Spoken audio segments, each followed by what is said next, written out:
Kumar welcome you all at our YouTube channel Wings After 12th। यहाँ हम preparation कराते हैं for IP MAT, CLAT, NMIMS, DU JAT, Christ University, Symbiosis and all other important examination held after 12th। सो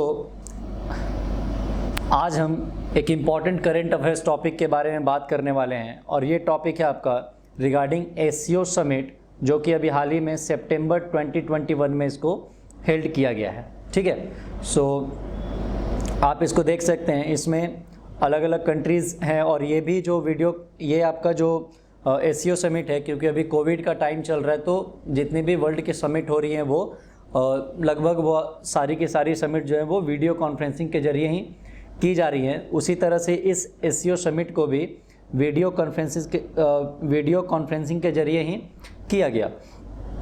इसमें हम mainly बात करेंगे कि इसमें क्या क्या डेवलपमेंट्स हुई हैं और ये जो SCO है ये क्या है, इसका एग्जिस्टेंस कब एग्जिस्टेंस में आया वगैरह वगैरह, इन सब चीज़ों के ऊपर हम इसमें डिस्कस करने वाले हैं। तो देखिए, ये जो मीटिंग था ये it was the 21st summit. ठीक है, जो ये 2021 का समिट है दैट इज़ 21st समिट और इसको हम कहते हैं संघाई कोऑपरेशन ऑर्गेनाइजेशन। ठीक है, शॉर्ट में इसको आप कह सकते हैं दैट इज़ SCO। ये कहाँ पे हुआ? दुशानबे, ये तजिकिस्तान की कैपिटल है और यहाँ पे इसको हेल्ड किया गया था। That was the 21st summit known as SCO। Okay, इसकी क्या की हाइलाइट्स थी? तो पहला, चूँकि ये सेंट्रल एशिया रीजन में ये पड़ता है, इस वजह से इसमें जितने भी कंट्रीज इसकी मेंबर है, मैक्सिमम कंट्री जो हैं वो आइदर डायरेक्टली कनेक्टेड है या कांटेक्ट में है सेंट्रल एशिया रीजन से, या फिर वो सेंट्रल एशिया की ही कंट्रीज़ हैं। ठीक है, जैसे कजाकिस्तान, उज्बेकिस्तान, किर्गिस्तान, है ना, रशिया का जो आपका सदर्न पार्ट है, चाइना का जो आपका नॉर्थ वेस्टर्न पार्ट है। तो इस तरह से ये सारे रीजन जो हैं वो कहीं ना कहीं इससे मतलब कहीं ना कहीं इससे ये कनेक्टेड है। तो इसमें पहला चीज़ कि अफ़गानिस्तान में जो भी हुआ है, जो भी देखने को मिला है, इससे ये जो कंट्रीज़ हैं ये आने वाले समय में बहुत ज़्यादा अफेक्ट होंगी। सबसे ज़्यादा अफेक्ट जो है वो यही SCO कंट्रीज़ में इस अफ़गानिस्तान में हुए चेंजेस को देखने को मिलेगा। अब ये पॉजिटिव भी हो सकता है, नेगेटिव भी हो सकता है, बट अभी के समय के सिचुएशन को देखते हुए ये माना जा रहा है कि ये सिचुएशन जो है वो बहुत ज़्यादा आपका शायद नेगेटिव इम्पैक्ट करेगा इन आसपास कंट्रीज़ के ऊपर। तो इसमें मेनली जो बात की गई है कि central Asian country ground situation जो उनकी है, इसमें मेनली इसको डिस्कस किया गया कि अफ़गानिस्तान के क्या क्या इसमें रिपरकेशन होने वाले हैं और सेंट्रल एशिया में आने वाले समय में इसका क्या इम्पैक्ट पड़ेगा। तो यहाँ पर हमने मेनली डिस्कस किया है ग्राउंड सिचुएशन जो है हमारे अफ़गानिस्तान का और उसके क्या क्या रिपरकेशन जो है वो हमको आने वाले समय में सेंट्रल एशिया और इन मेंबर कंट्रीज़ के रीजन में देखने को मिल सकता है। तो ज़्यादातर नेगेटिव मैं इसलिए कह रहा हूँ क्योंकि इससे एक तो एरियाज़ में टेररिज्म का खतरा बहुत ज़्यादा बढ़ गया है, दूसरा ड्रग्स और ह्यूमन ट्रैफिकिंग, इन सब इश्यूज़ को ये जो इश्यूज़ हैं आपके ड्रग और ह्यूमन ट्रैफिकिंग, ये आने वाले समय में इन रीजन में बहुत ज़्यादा बढ़ सकती है। तो ऐसे कुछ प्रॉब्लम्स हैं। इसके अलावे जो आपको एक जैसे प्राइम मिनिस्टर ने इसमें बात भी की कि एक सॉफ्ट इस्लाम जो है वो यहाँ पर होना चाहिए। तो जिस तरह से शरिया लॉ और एक प्योर फॉर्म ऑफ शरिया जो इसमें लागू करने की बात की जा रही है, तो हो सकता है कि इसके विमेंस के लिए बहुत ज़्यादा इसके नेगेटिव इम्पैक्ट जो हैं वो देखने को मिले अफ़गानिस्तान के लिए भी, और हो सकता है इन फ्यूचर इससे अगल बगल की जो कंट्रीज़ हैं, जो इनकी नेबरिंग कंट्रीज़ है, वहाँ पर भी इससे रिलेटेड बहुत सारे प्रॉब्लम्स जो है वो क्रिएट हो। तो फर्स्ट थिंग यहाँ पर ये है कि पहला चीज़ कि ग्राउंड सिचुएशन जो है अफ़गानिस्तान का, उसको इसमें डिस्कस किया गया है। सेकेंड कि इसके जो भी रिपरकेशन होंगे, पहला चीज़ कि सेंट्रल एशियन कंट्रीज़ पे और उसके अलावे वर्ल्ड के ऊपर। ठीक है, तो इसको इसमें बहुत ज़्यादा डिस्कस किया गया है। उसके बाद ईरान को इसके मेंबर कंट्री के रूप में इसमें एक्सेप्ट कर लिया गया है। तो Iran became the 9th member of this SCO group. तो ये एक बहुत इंपॉर्टेंट डेवलपमेंट है और आपको ये ध्यान देना होगा, Iran has accepted as the 9th full time member. Okay, यहाँ पे full time member of this organisation. तो इस ऑर्गेनाइजेशन का ईरान जो है वो 9th मेंबर के तौर पे इसमें इंक्लूड किया गया है। अब इसमें थोड़ा सा अगर हम बात करें तो संघाई कोऑपरेशन ऑर्गेनाइजेशन आखिर ये है क्या, ठीक है। तो एससीओ जो है ये जो है एक permanent intergovernmental international organisation है जिसको 2001 में क्रिएट किया गया था। हालांकि अभी हम आएंगे कि इससे पहले ये किस नाम से जाना जाता था, बट फिलहाल अभी हम एससीओ को देख लेते हैं। तो that is it is a permanent intergovernmental international organisation जिसको क्रिएट किया गया था इन 2001। और उसके बाद एससीओ चार्टर जिसको सेंट पीटर्सबर्ग जो कि आपका रशिया में पड़ता है, यहाँ पे 2002 में इसको साइन किया गया और फाइनली ये जो फोर्स में आया वो 2003 में आया। तो बहुत जगह आपको ये भी मिल जाएगा कि इसको साइन किया गया एससीओ चार्टर को 2003, नहीं, चार्टर जो है वो साइन किया गया था इन 2002 और अगेन आपका 2003 से ये क्या है इन्फोर्स हुआ है, ठीक है। तो रशिया में इसको साइन किया गया था।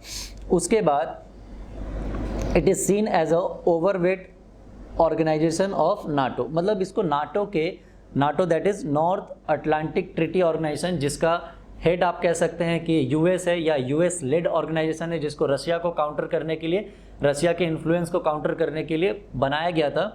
तो इसको एक माना जाता है कि it is a counter weight organisation of NATO.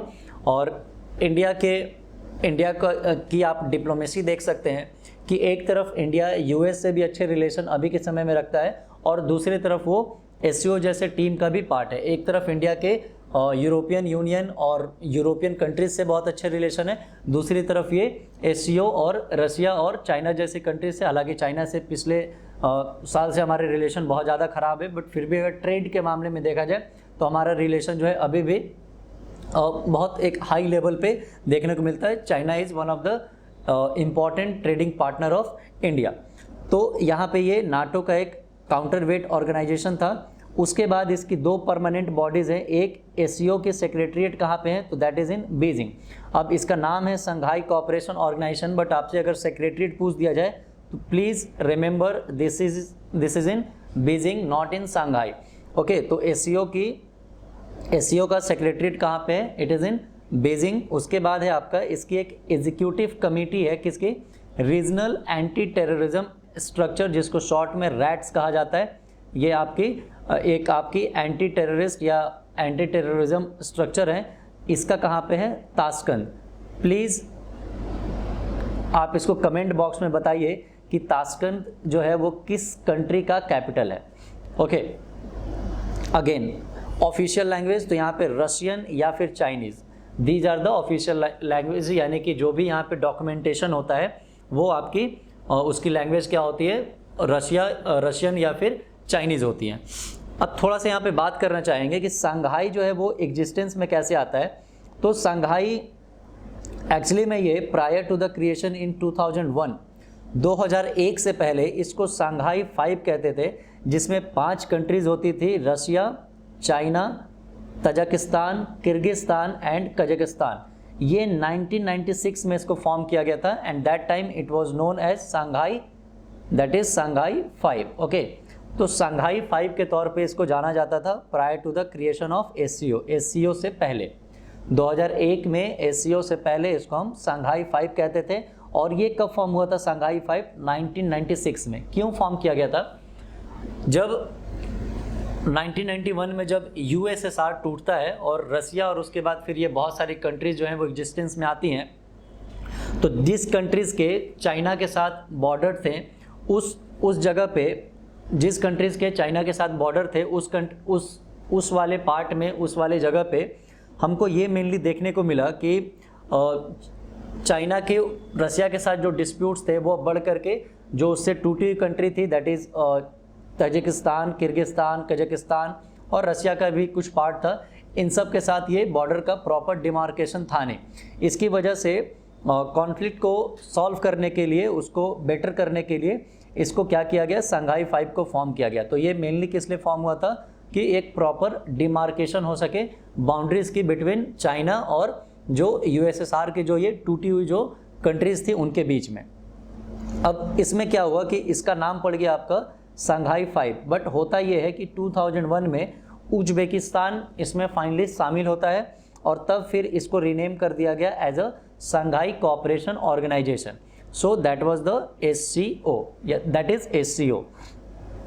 अब क्या हुआ कि इनिशियली इंडिया और पाकिस्तान इसके ऑब्जर्वर कंट्री के रूप में, जो कंट्रीज इंटरेस्टेड होते हैं लेकिन वो चाहते हैं कि हम देखें कि इसमें क्या काम होता है, किस तरह के डेवलपमेंट्स है या हम क्या उससे बेनिफिट ले सकते हैं, तो वो कंट्रीज़ इसमें ऑब्जर्वर कंट्रीज़ के तौर पे शामिल होती है। तो इंडिया और पाकिस्तान इसकी इनिशियली ऑब्जर्वर कंट्री थी और बाद में इन 2017 अस्ताना, जिसका भी नाम नूर सुल्तान और ये कजाकिस्तान का कैपिटल है, यहाँ पे फाइनली इंडिया और पाकिस्तान दोनों ही जो है वो एक साथ इसके मेंबर बनते हैं। ठीक है, और ये वर्ल्ड के लिए बहुत शॉकिंग था कि एक ऐसी ऑर्गेनाइजेशन में इंडिया और पाकिस्तान दोनों एक साथ कैसे आ सकते हैं, खास करके वेस्टर्न कंट्रीज़ के लिए।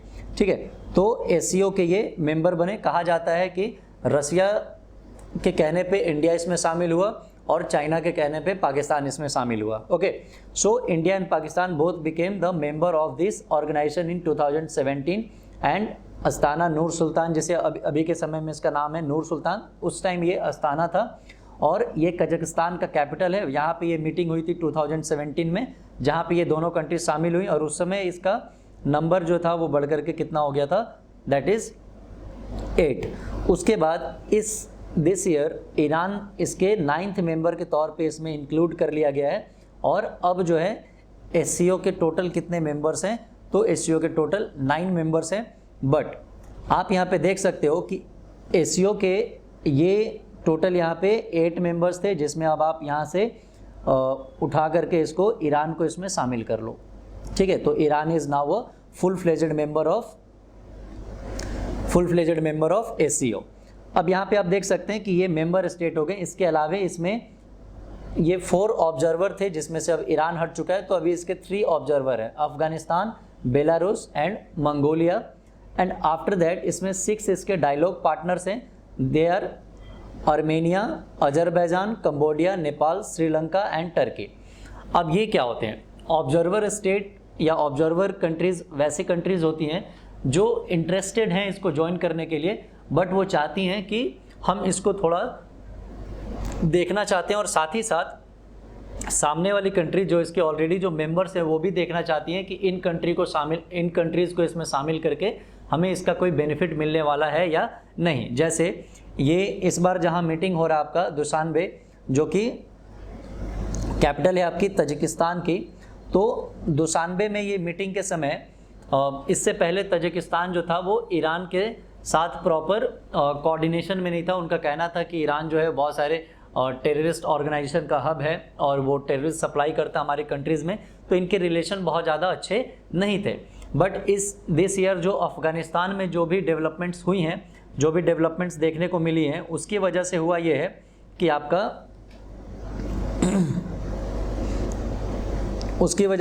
है कि ये जो प्रॉपर जो ये कंट्रीज़ हैं, ये आपकी अफ़गानिस्तान के डेवलपमेंट्स को देखते हुए तजिकिस्तान और ईरान जो है वो आपस में साथ में आकर के एक प्लेटफॉर्म पे आने को तैयार हुई हैं। तो इस वजह से ईरान के इसमें एंट्री का रास्ता जो है वो साफ़ हुआ है। तो इस तरह से आने वाले समय में हो सकता है कि इसमें अफ़गानिस्तान, बेलारूस और मंगोलिया जैसी कंट्रीज़ भी इसमें शामिल होते हुए आपको दिख जाए। उसके अलावा इसमें 6 इसके डायलॉग पार्टनर्स हैं और ये जो होते हैं डायलॉग पार्टनर्स, ये इसके मीटिंग में पार्टिसिपेट करते हैं प्रॉपर। इसकी मीटिंग में सारे इसके मीटिंग के सारे जो पार्ट्स होते हैं उसमें ये शामिल रहते हैं।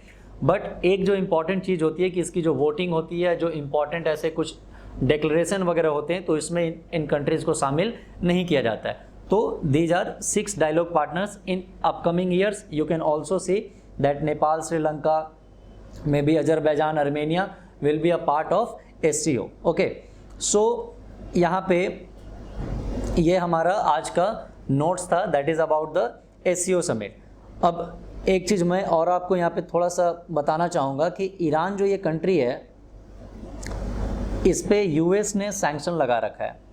और जब आप चार्टर पढ़ोगे, SCO का जो चार्टर जो बनाया गया था, इस चार्टर में ये प्रॉपर वे में कहा गया है कि अगर किसी कंट्री पे UN का सैंक्शन होगा तो उस कंट्री को इसमें शामिल नहीं किया जाएगा। बट चूंकि यहाँ पे UN का नहीं, US का सैंक्शन है, दैट्स वाई ईरान जो है वो इसका पार्ट बन सका है। ठीक है, so these are the recent developments and about the history of SCO। तो आई होप कि आपने इस वीडियो को पसंद किया होगा। Thank you so much.